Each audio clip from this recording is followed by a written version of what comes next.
Uh, Mwalimu, Naam.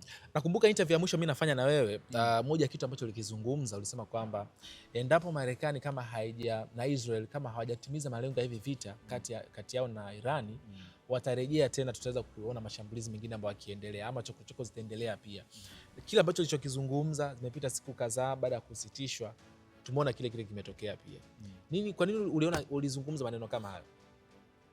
Nazungumza sababu naelewa kwamba wazungu wana maono ya muda mrefu, wana mipango ya muda mrefu.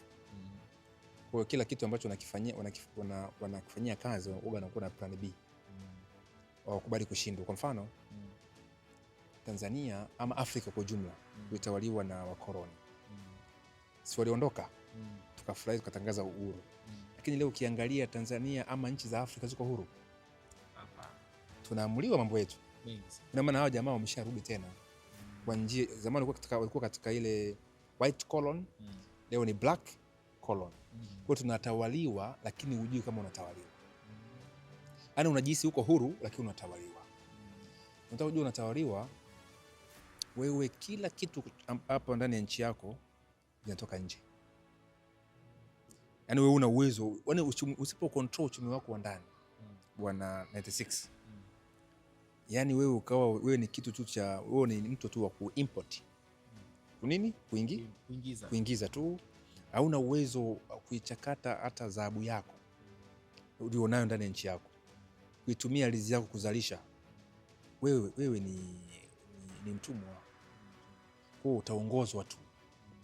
Yaani ukikaa tu kizembe kuna watu watakuongoza. Hiyo ni by nature tu. Sasa issue ambacho naongelea kwa upande wa jamaa, hao jamaa wamejipanga miaka mingi sana. Na wanajua wanachokifanya. Na wanajua wametoka wapi, na wako hapo wanafanya nini, na unaenda wapi. Sasa hoja ya Irani ni mpango wa muda mrefu. Fisha kusometa nyuma, nilikuwa nakusomea zile dondoo. Mipango iliyopangwa na Henry Kissinger huko. Kwamba wataifanyaje Iran? Wataipangaje Middle East? Kwa Middle East ipo kwenye draft toka zamani kwamba iwe vipi. Je, nikwambie kitu kimoja. Unajua neno Middle East pia ni neno la kikoloni. Ukisoma historia ya miaka nyuma, neno Middle East alikuwepo. Middle East imeanzishwa na Wafaransa pamoja na Mwingereza. Walipoenda kutawala ile maeneo kule kuanzia ile karne ya 19, karne ya 20 pale. Ndio ukaunda neno Middle East, Mashariki ya Kati.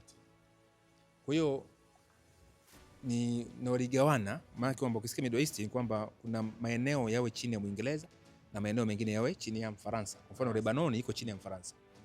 Syria iko chini ya Mfaransa. Hiyo Saudi Arabia iko chini ya Mwingereza. Jordan iko chini ya Mwingereza. Pamoja na Iraq iko chini ya Mwingereza.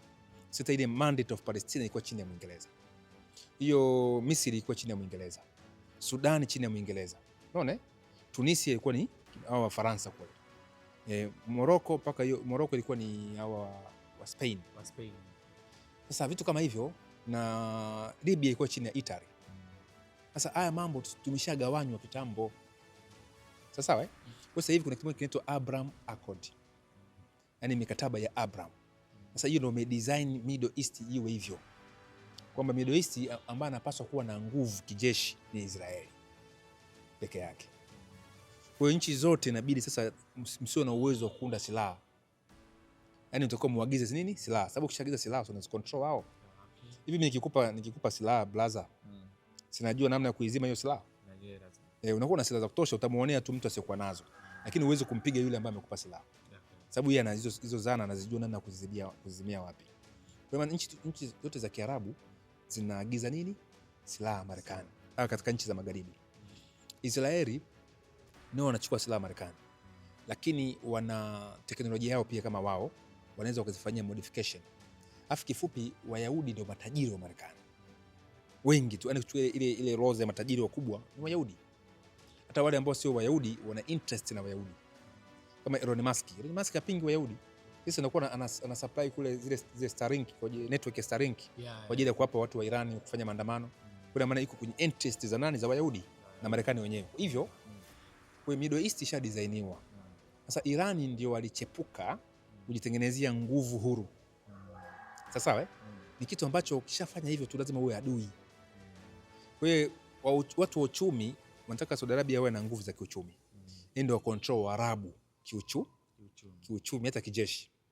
Lakini Saudi Arabia pia awe chini ya Marekani na Israel. Na ndio iko hivyo. Sawa, hata juzi Misri inaonekana kidogo anajiongeza nguvu za kijeshi, akaonywa na Israeli kwamba jamani, naona jamani nataka kuinuka arudi katika mahali pake pa zamani. Kwa hiyo Middle East ishachakatwa iwe. Sasa hii vita vya kati ya Marekani na Iran ni mchakato wa kuifanya Irani ishukishwe chini, si kwamba waangamize nchi ya Iran, bali wabadilishe utawala wa nini? Wa Iran, ama utawala wa Iran utii matakwa ya Abraham Accord. Ilishindikana mwanzo. Hoja si kushindikana. Hoja ni kwamba ni kuhitimisha mchakato. Kwa hiyo mchakato hujaisha.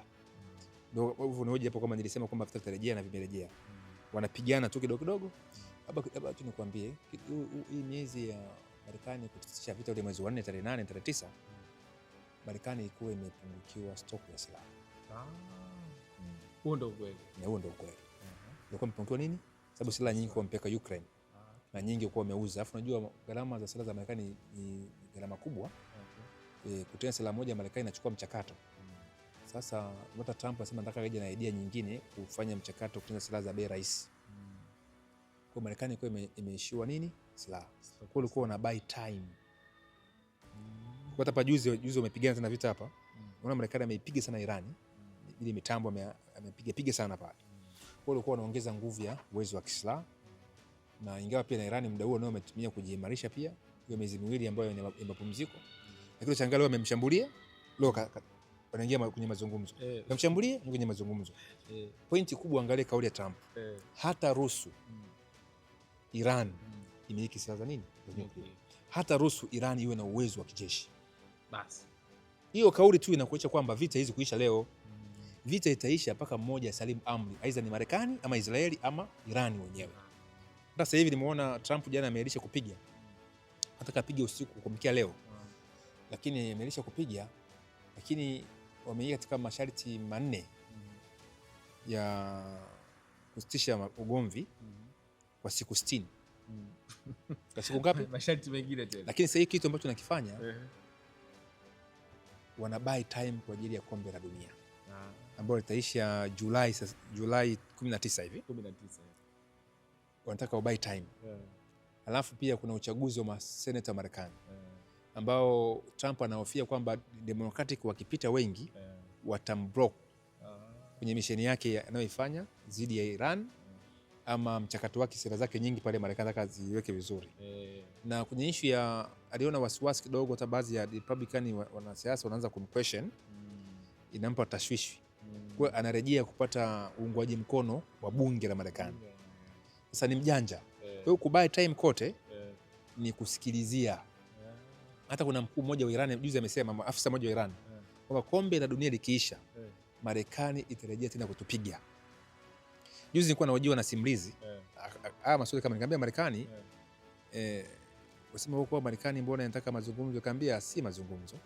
Na unaweza ukashangaa tu hapa tukatoka leo Marekani akaipiga nini? Akaipiga Iran. Au sio? Baadaye akanipigia simu kwamba nimeona mzee umechapana. Kilichotokea ndio hicho. Sasa na Israeli usema kwamba Israeli imeogopa hizo kupigana pasipo Marekani na kadhalika. Lakini juzi tarehe 8 tarehe 7 ile Iran silipiga Israeli. Nadhani ndio nataka nikuulize swali langu hapo. Baada Iran kutoa masharti yake dhidi ya Israel kwamba kuonya kwamba usipige Lebanoni na maeneo huko ya Gaza, kwa maana Palestina pia nitakupiga. Baadaye tukaona kweli Israel iliendelea ikaipiga hayo maeneo, na Iran pia ikaja ikaijibu Israel kwa kuipiga pia. Israel pia nanyoa akashambulia akajibu. Baadaye Trump akasema akaonekana kama ana ugomvi na Israel na Netanyahu, umefanya bila kuruhusu na vitu bla bla kama hizo. Uwezi pasipo mimi. Pasipo mimi. Ni kama ikaonekana kama kwenye ugomvi fulani, lakini baadaye kwa kumalizia tulikuja kushuhudia walisema kwamba Iran umeidondosha helikopta yetu, si ndege yetu na nini, tutakupiga.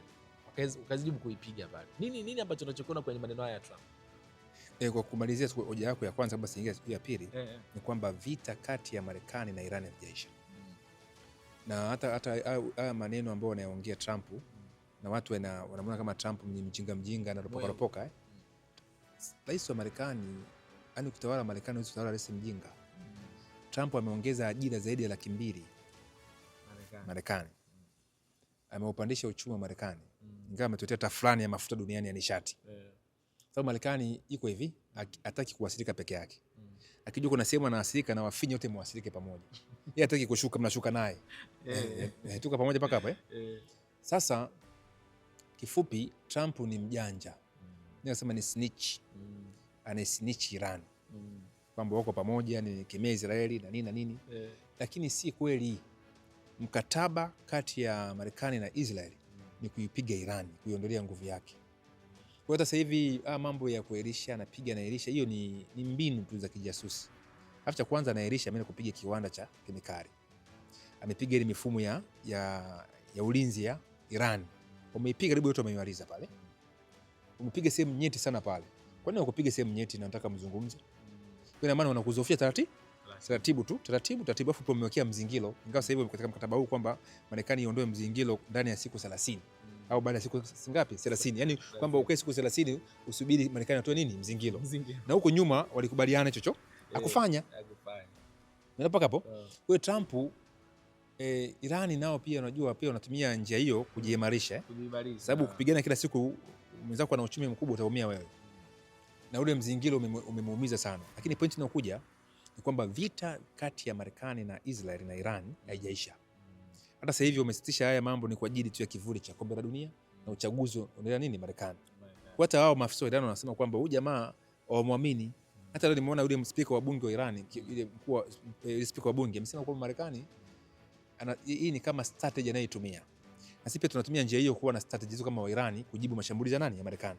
Kwa sasa hivi ni kitu tu ambacho kinatengenezwa, lakini mwisho wa picha wataivamia tena Iran. Kwa mfano kama hapa nilikuwa namsikia sasa hivi huyu ametweet huyu rais, huyu waziri mkuu wa Israeli Benjamin Netanyahu anasema hivi kadiri nitakavyokuwa waziri mkuu wa Israeli. Yeye ametweet baada ya maelewano ya Marekani. Watu yasome kwanza ya maelewano ndio ambao wameyafanya. Wamesema hivi masharti ya mkataba wa hiyo inaitwa MOU, Memorandum of Understanding. Sema kufunguliwa mara moja kwa mlango wa bahari wa Hormuz bila ushuru au kodi yoyote. Yako manne. 2, Marekani kuondoa mzingiro wake wa majini dhidi ya Iran. Kuongeza muda wa usitishwaji mapigano kwa siku 60 pamoja na kule Lebanon. Yaani kuongeza kwamba si kwamba maacha kupigana, kwamba miezi 2 wapumzike. Na kule Lebanon pasiguswe. Kuacha masuala magumu ya nyuklia yajadiliwe katika hatua ya pili. Kwamba Iran iache, lakini majadiliano yafanyaje yaendelee katika hatua ngapi? Ya pili. Ndio wamekubaliana. Sawa hata huko nyuma kwa nakubaliana pale unavunja makubaliano. Sasa issue ya Lebanon imeingia hapo. Na tuna sasa Iran iliingiza issue ya Lebanon. Israel anapiga. Na sehemu ya kusini kubwa ameshachukua sehemu kubwa, amemega sehemu ya kusini ya Lebanon. Ameimega. Lakini Iran akasema kwamba akipiga Beirut nitaingia vitani ile tarehe 7. Jamaa kama amepiga. Sasa kama niona kama Iran pia ni mwenda wazimu kidogo. Nisamee pro Iran. Ni kwamba mtu akamwambia kwamba pige mikoa yote Tanzania lakini usipige Dar es Salaam.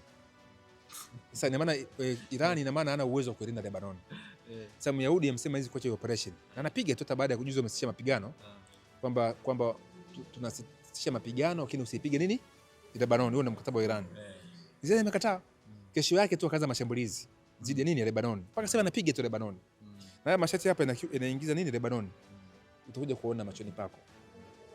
Israeli ataenda kushambulia nini? Lebanon. Ezi acha. Kwani mara ngapi ushaka kwenye vikao na vinavunjika? Na Waarabu na nini na nini. Kwa wataenda kupiga na Lebanon. Kwa mpango mkubwa ni kuiondoa Hezbollah Lebanon. Mpango mkubwa ni kuiondoa utawala wa IRGC Iran. Inawezekana pia usiondoke moja kwa moja, kwa maana ipi? Utapokuwa umesalimu amri kufuata masharti, moja kwa moja utakuwa umeondoa ile itikadi yao. Lakini mpango mzima ni kuondoa ile itikadi yote ya mfumo wa Iran ambao wa Kiislamu ambao unaongoza ile nchi sasa hivi. Sasa hiyo ndio mikataba. Sasa sikia hiyo tweet ya huyu waziri mkuu wa Israeli Netanyahu. Kadri nitavyokuwa waziri mkuu wa Israeli, Iran haitakuwa na silaha za nyuklia. Kuna makubaliano kamili kati yangu na Rais Trump kuhusu swala hili. Kwa zaidi ya miaka 30 nimekuwa mstari wa mbele katika mapambano ya kimataifa dhidi ya mpango wa nyuklia wa Iran.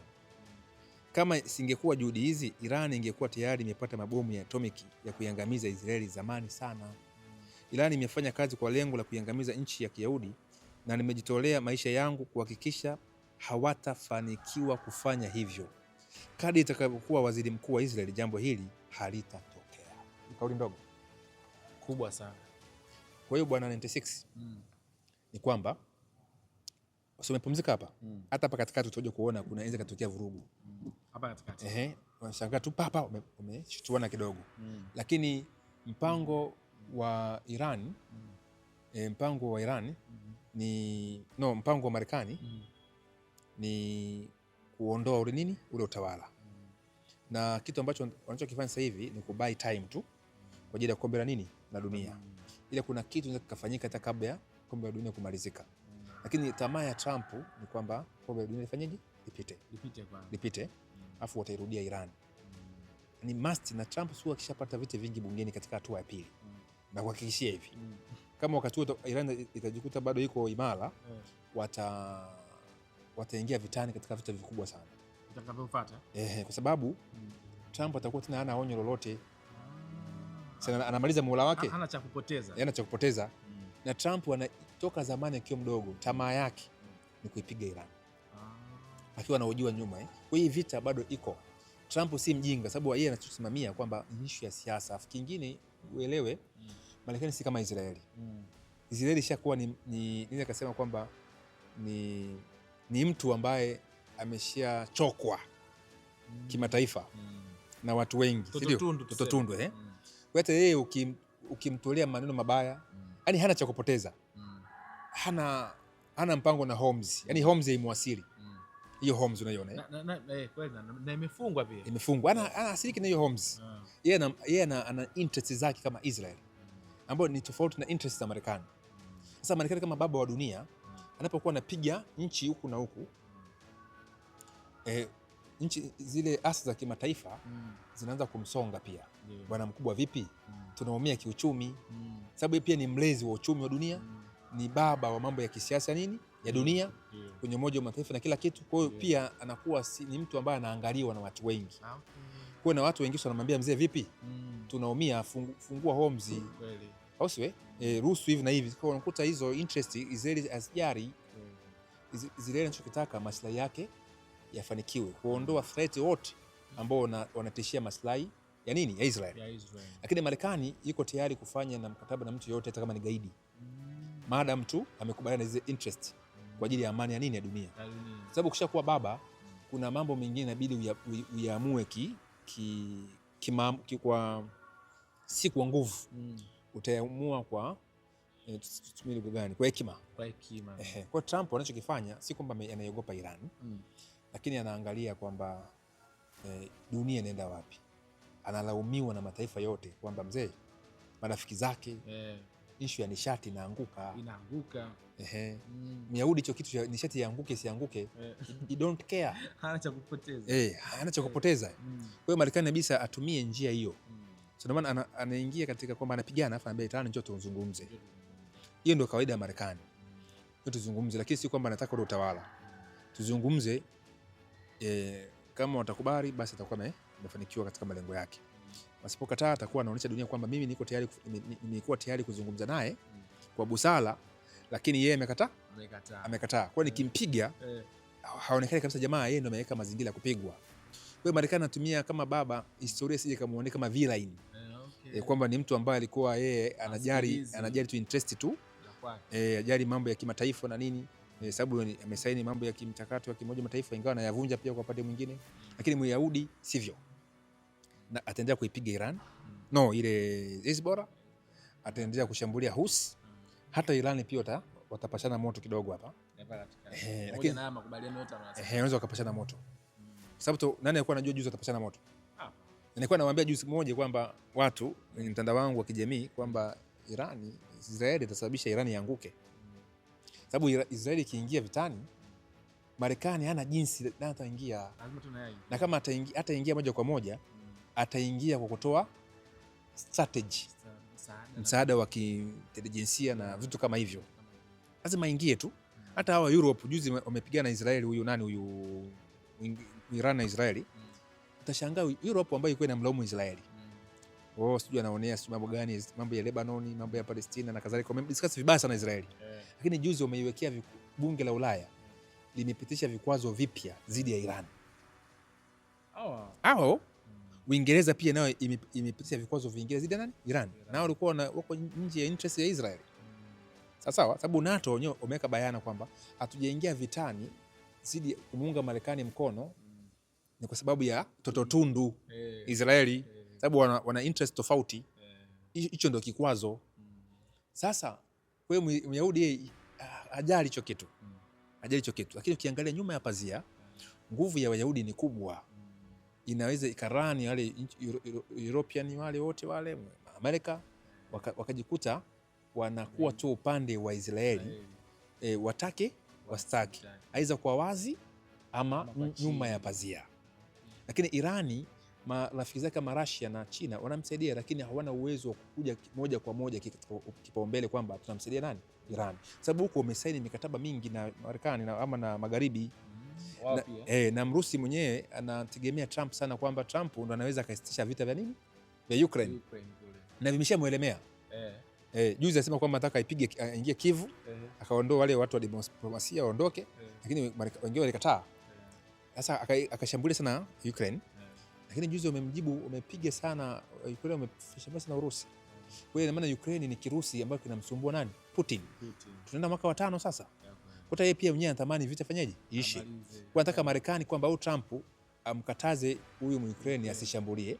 Afu yale majimbo ambayo ameyachukua yabaki chini ya nini? Ya Urusi. Sababu ile majimbo bado Urusi hajachukua moja kwa moja. Bado kuna uasi na usaliti. Humo wanapigana humo bado vija. Mata demand ya mazungumzo kwamba jeshi Ukraine itoe jeshi lake katika maeneo ambayo Urusi ameyachukua. Ni maji yachukua moja kwa moja. Kwa hiyo ni Marekani pekee kwa mujibu wa Putin ndio anaweza kusimamisha vita vya nini vya Ukraine. Lakini nimeona pia unazungumza, nimeona pia hao wasupporter wa Irani kwa maana China na Urusi walikutana pia kwenye kikao chao, kwa maana Putin na Xi Jinping, lakini hawasaidii Irani moja kwa moja kijeshi, sababu wana mkataba wa kijeshi na Irani. Unaona, lakini wanaisaidia. Huo ndio ukweli, sababu Xi sema kwamba atafanya Irani isianguke. Sasa hiyo alisharopoka kwa nyuma, lakini walivyo bwana akachepua kisiasa.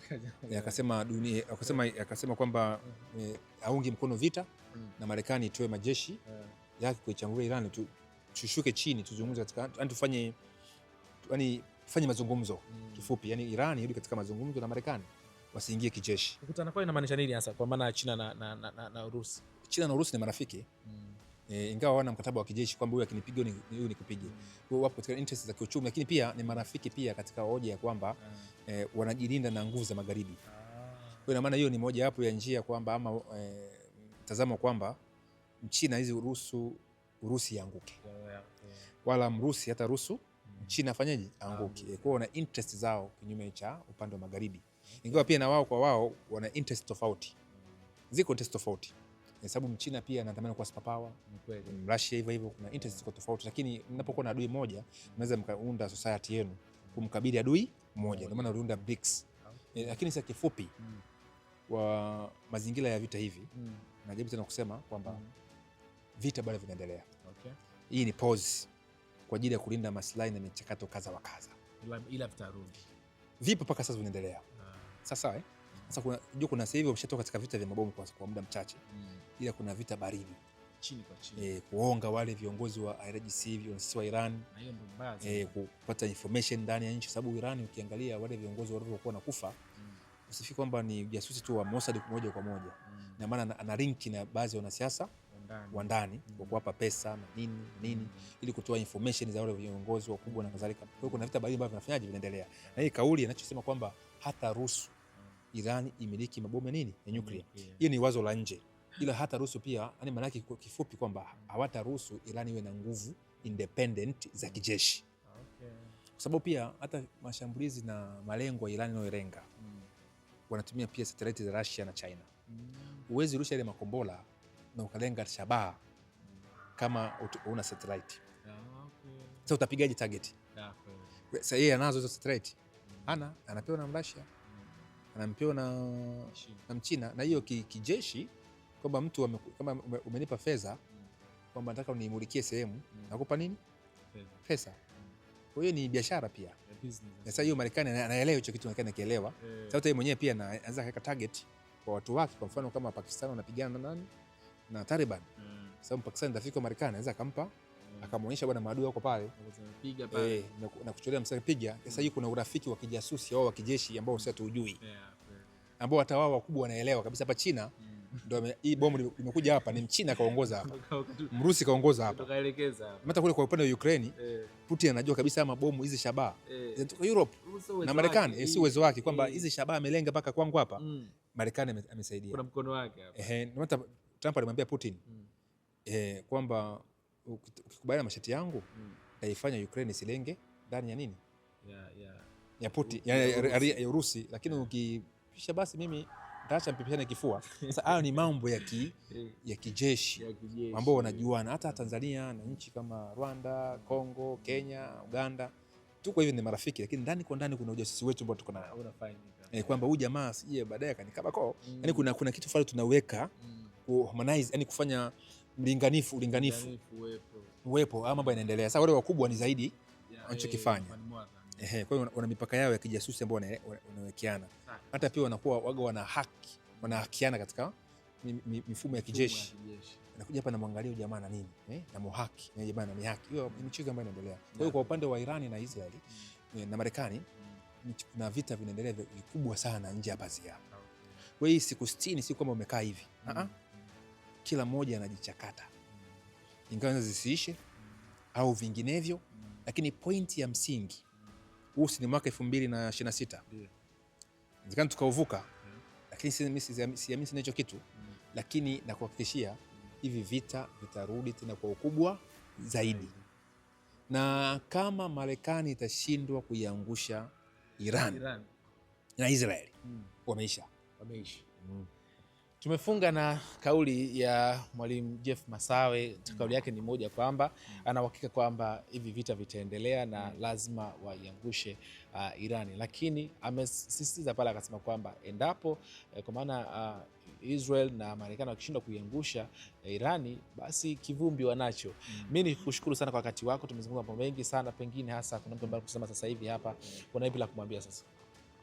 Okay, mimi nilichowaambia kwamba mambo ya uchambuzi tunatofautiana katika uchambuzi. Unaingia utachambua upande hivi, lakini pia hapa tunaongelea maisha ya watu. Watu wanakufa kule Iran, watu wanakufa kule Israeli, wanakufa wa Marekani, wake zao, mama zao wanalia, lakini ndo dunia kwa hivyo, na tumezaliwa tumeikuta hivyo. Kama usipokufa kwa magonjwa utakufa kwa njaa, kama usipokufa kwa njaa utakufa kwa vita au mavinginevyo. Kwa dunia hiko. Sasa hapa tunachambua siasa au mambo yaliyopo. Unajua kuna wengine wanasema kwamba Masaba anapenda vita, watu wengine wanapenda vita bado pili. Huo ni uhalisia. Sisi tulipigana vita na Kagera na Uganda. Walikufa vijana wetu, walikufa wake zetu, mama zetu, bibi zetu walikufa. Unaona? Kwa hiyo katika vita, maana ya vita ni kuuana. Na hii dunia imepigana vita toka wakati huo. Si ndio? Kweli kabisa. Vimekuepo hata kwetu kuna vita vya majimaji, vita vya Mkwawa na nini. Kwa tunapigana vita vya kina Mangi ng'ombe huko na nini. Kwa haya mambo tunavyoyachambua, tunachambua mchakato unaoonekana bayana. Si kwamba tunaunga mauaji ama vinginevyo. Ingawa atakatai kuna interest za mchambuzi anaweza kawa nazo. Na ni haki yake kuwa nazo. Ni binadamu, lakini tunachokiangalia ni uwarisi. Unaposema Irani itakuja labda kuangushwa, simaanishi kwamba basi Irani ifutwe. Hiyo ni mambo tu yapo. Ni kama vile Iraq iliangushwa. Lakini ipo mpaka leo. Iko Libya, Gaddafi aliangushwa, ipo. Yule nani anaitwa Assad aliangushwa. Machafuko yatakuwepo, lakini dunia itajitengeneza. Kwa kifupi tu kwamba niwaombe tu wasikilizaji wanaofuatilia hiyo 96 hapo mzidi kusubscribe, siangalie tu mambo kama haya. Na pia ziko ngapi hapa? Kuna Bongo Plus huyu ana juhudi sana ya kutusaka na amenisaka muda mrefu, mwezi mzima, zaidi ya mwezi. Mwezi mzima. Ni zaidi ya mwezi. Ni muda mrefu sana. Zaidi ya mwezi. Umenisaka. Na ilikuwa ni ombi la watazamaji wetu bwana. Walikuwa wanaitaka sana. Basi ni jambo jema Nadhani watafurahia sana wakiona nani. Nafikiri kuna kipindi nilizungumzia masuala ya uchumi. Kweli. Masuala ya Federal Reserve Bank, masuala ya kibenki. Nilikuongea sana kipande cha dakika 2-3. Niliona kama kuna watu wanataka maji nizungumze. Kwa hiyo kwa wakati mwingine tukazungumzia sisi tuna vita vya Irani na Israeli na Marekani. Tukazungumzia uchumi wa dunia na anaongoza uchumi. Sasa ili kuweka sawa hii mambo ya kibaidi, mtazamaji wetu, lini tuifanye? Nataka wewe ndo utoe ahadi. Sasa nikitoa ahadi hizo nisitimize kulingana na vitu ambavyo viko mbele yangu, au sio? Lakini nafikiri huu mwezi wa ngapi? Huu tuko mwezi wa 6 mwezi wa 6. Na nikasema kwamba kabla mwezi wa 6 hujaisha tukaifanya. Na kama kuna mtu ana swali lolote ile anaweza akachukua akakurushia wewe, aliandike kwako akutumie. Sasa tu discuss masuala ya kiuchumi wa dunia, ama dunia inaenda wapi, nao wanaiongoza hii dunia, nao wanaichakata hii dunia. Shangato nchi zinapigana, nani yuko nyuma ya pazia? Kuna watu wanaitwa angel investors ambao huwezi kuwafahamu. Hao ndio control nini dunia. Wengine tunaona juu ni puppet tu, puppet. Hao ndio una interest na kufanya mambo yote kama haya ambayo tuko nayo. Kwa hiyo mimi niwaage tu wasikilizaji ni kwamba wakati mwingine tutakutana. Shalom shalom. Asante. Mimi naitwa Victor Madaha, niko na mwalimu Jeff Masawe, nyuma kama niko Riziki bwana. Asante sana kwa kwa ambaye umetazama kuanzia mwanzo mpaka mwisho, na nikushukuru pia. Pengine kama una swali lako natamani pia tukikutana wakati mwingine pia Jeff Masawe tumuulize, tuandike katika maoni yako hapo kwa maana na sehemu ya comment pia, na kama unatamani pia kutupata kwa namna moja ama nyingine tuweze kuyajenga na kudiscuss vitu vingine pia, kutupigia pia kupitia namba 0744692178. Lakini pia kwa wewe ambaye unapenda kufanya ujenzi, unataka upate gypsum bora kabisa, watafute Magic Builders. Hawa pia wana gypsum bora kabisa. Kwa hiyo ambao tunatamani kupata furniture zenye ubora kabisa, pia watafute Mkombozi Furniture. Hawa pia wana furniture ambazo zina ubora kabisa, ambazo ukizitumia basi utaenjoy sana. Mimi naitwa Victor Madaha, kama nilivyokuambia. Asante sana kwa wakati wako, tukutane tena wakati mwingine. Bye bye. Asante kwa kutazama interview hii. Usisahau kusubscribe, like, comment na kushare.